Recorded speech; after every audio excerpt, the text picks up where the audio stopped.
Yo soy Jaime Toro, profesor titular de la Universidad de los Andes y coordinador académico del Departamento de Neurología. Hoy nos corresponde hablar de los estados de conciencia. Como mencionamos anteriormente, vamos a hablar de los estados de conciencia. Para hablar de estos estados de conciencia, vamos a tener como bases algunos principios fundamentales de neuroanatomía, algunas bases neurobiológicas de la conciencia. Vamos a hablar del examen neurológico del paciente inconsciente y vamos a tratar los diferentes estados de conciencia. Dentro de los principios neuroanatómicos de la conciencia hay que tener en cuenta algunas estructuras a nivel del cerebro que tienen que ver con la conciencia. Está la sustancia reticular, está el tálamo y específicamente el núcleo intralaminar, el diencéfalo y los hemisferios cerebrales. La sustancia reticular tiene dos porciones, tiene una porción rostral y tiene una porción caudal. La porción rostral se encuentra a nivel del mesencéfalo, a nivel de la porción alta del puente y a nivel del diencéfalo. En estas tres estructuras está localizada la porción rostral de la sustancia reticular rostral, que tiene que ver con la conciencia. Aquí en esta figura vemos cómo a nivel del mesencéfalo se ve la sustancia reticular a nivel de la porción alta del puente y la sustancia caudal está a nivel de la porción baja del puente, del bulbo y de la médula espinal. Como habíamos mencionado anteriormente, la porción caudal está en la porción baja del puente, el bulbo, y esta porción y esta sustancia reticular caudal tiene que ver con conexiones con los pares craneanos. Por ejemplo, la sustancia reticular paramediana del puente, localizada en la porción baja de la protuberancia o del puente, tiene que ver con los movimientos oculares horizontales. Esta porción caudal de la sustancia reticular también tiene que ver con funciones motoras, con funciones autonómicas y con los reflejos. ¿Cuáles son las proyecciones de la sustancia reticular pontomesencefálica? La sustancia reticular pontomesencefálica se proyecta al núcleo intralaminar del tálamo. Se proyecta del tálamo a la corteza cerebral y del tálamo al hipotálamo y a la porción basal frontal.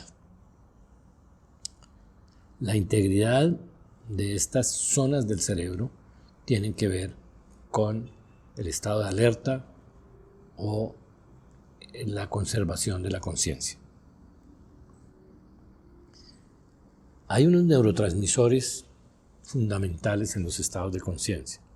El acetilcolina, como les hablaba del núcleo basal de Meiner, que tiene que ver tanto con la enfermedad de Alzheimer, es un neurotransmisor importante. La dopamina, que se localiza fundamentalmente a nivel del mesencéfalo, la norepinefrina, que tiene relación con el locus cerúleo, o se produce en el locus cerúleo, y la serotonina, que se produce en el núcleo del rapé, y la histamina a nivel del hipotálamo.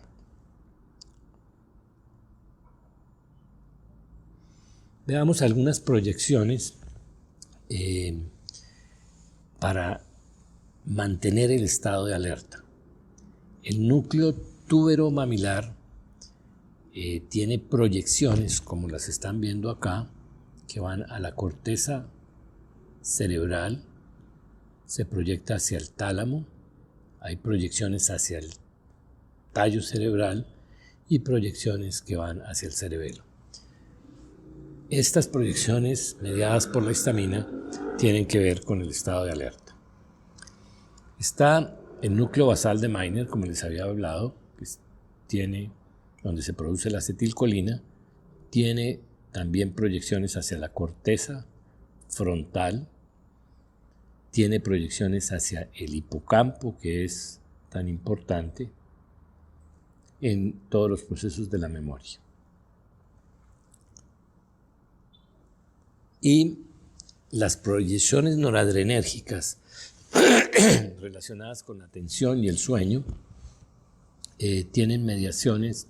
El locus cerúleo, por ejemplo, se proyecta hacia el tálamo, hay proyecciones talámicas, ya hay proyecciones de porción del lateral del tegmento que también se proyectan hacia algunas zonas del tallo cerebral y el cerebelo.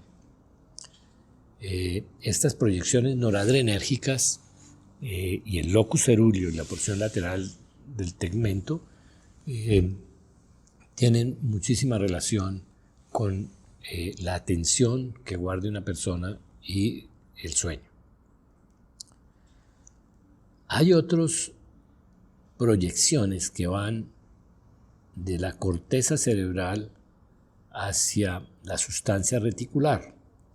Vemos estas proyecciones, por ejemplo, que van desde la corteza hacia la formación reticular pontomesencefálica.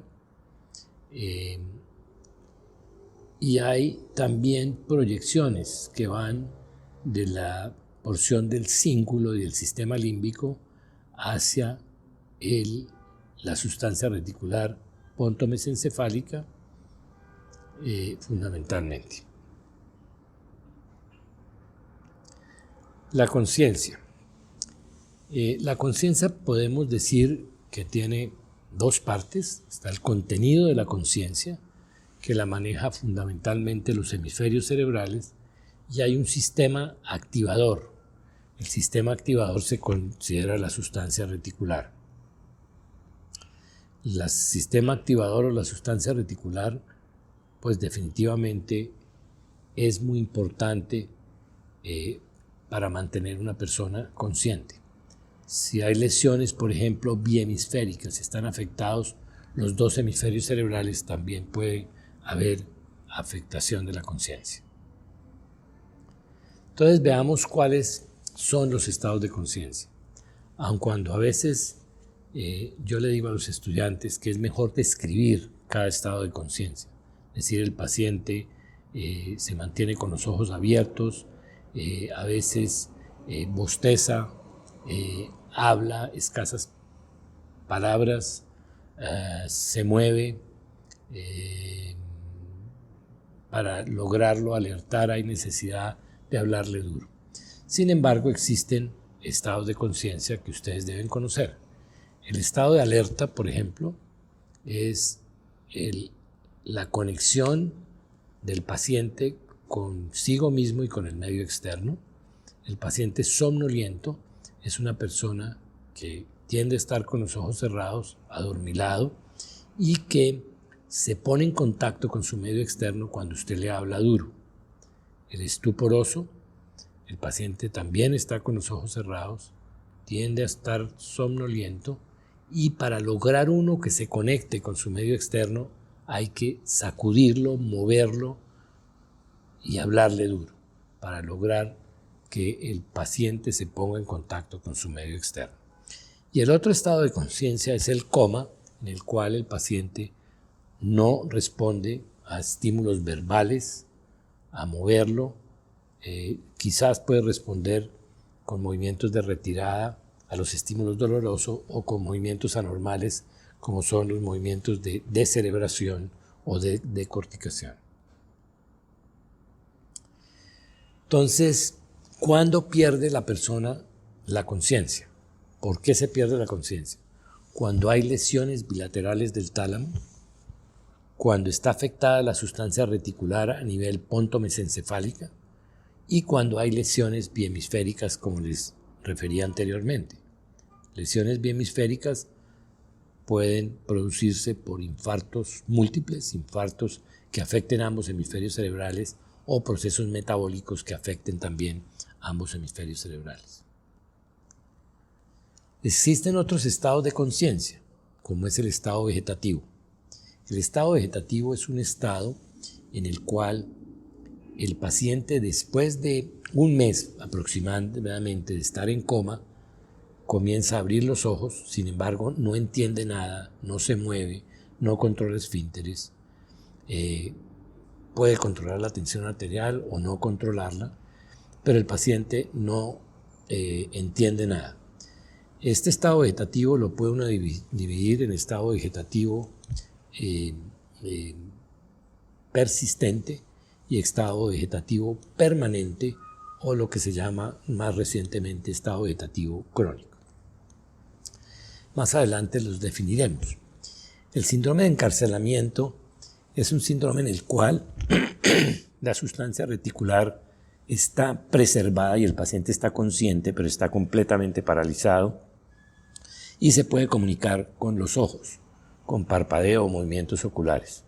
El estado de mínima conciencia es un estado en el cual hay un daño cerebral importante y el paciente puede de pronto caminar, hablar algunas palabras o frases cortas. Sin embargo, el compromiso cerebral es muy importante. Y la muerte cerebral es aquella en la cual está muy comprometido ambos hemisferios cerebrales, el tallo, no hay reflejos de tallo, las pupilas están dilatadas, no reactivas a la luz, no hay ningún reflejo de tallo, no hay respuesta a estímulos dolorosos, el paciente no regula bien tensión arterial ni temperatura, y esto es lo que se denomina pues muerte cerebral.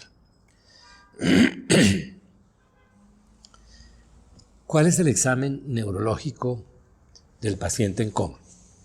El examen neurológico del paciente en coma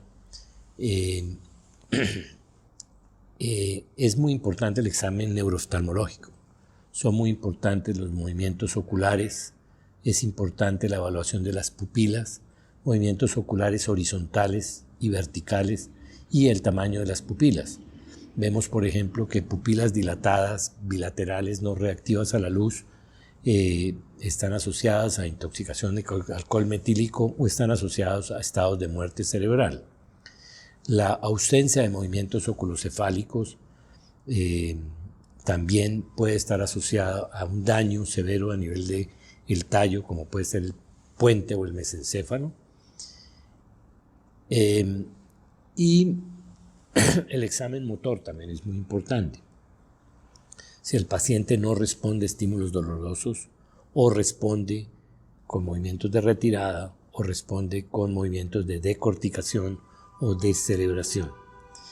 El examen motor pues también examina uno los reflejos, los cuales pueden estar ausentes, por ejemplo, en estados de muerte cerebral, o pueden estar asimétricos cuando hay compromiso de la vía piramidal.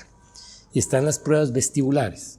Las pruebas vestibulares se utilizan para diagnóstico de muerte cerebral y lo que hace uno es la infusión de agua fría o caliente en el oído. Hay una mnemotecnia que se llama CAOS, que corresponde cold opposite, es decir, el nistagmus. Cuando uno infunde agua fría, se produce una desviación tónica de los ojos hacia el lado donde uno está infundiendo el agua fría y posteriormente hace un nistagmus hacia el lado contralateral. Es decir, CAOS, cold opposite, es decir, el nistagmus se produce hacia el lado opuesto. Si yo hago infusión de agua caliente, se produce lo contrario. Se produce una desviación tónica de la mirada hacia el lado contralateral donde estoy infundiendo el agua, haciendo la infusión de agua caliente, y el nistagmus se produce hacia el lado donde está poniendo uno el agua caliente, es decir, warm, same, el nistagmus hacia el mismo lado. Se hace también para el diagnóstico de muerte cerebral el test de apnea, que es que el paciente se desconecta del respirador y se miden los niveles de CO2 y si se produce también disminución de las concentraciones de oxígeno.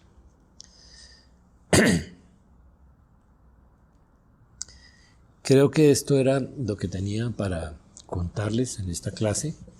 En la segunda parte, pues vamos a complementar esto con dudas que puedan ustedes estar presentando o que podamos interactuar con ustedes mejor y darles algunas lecturas recomendadas. Muchas gracias.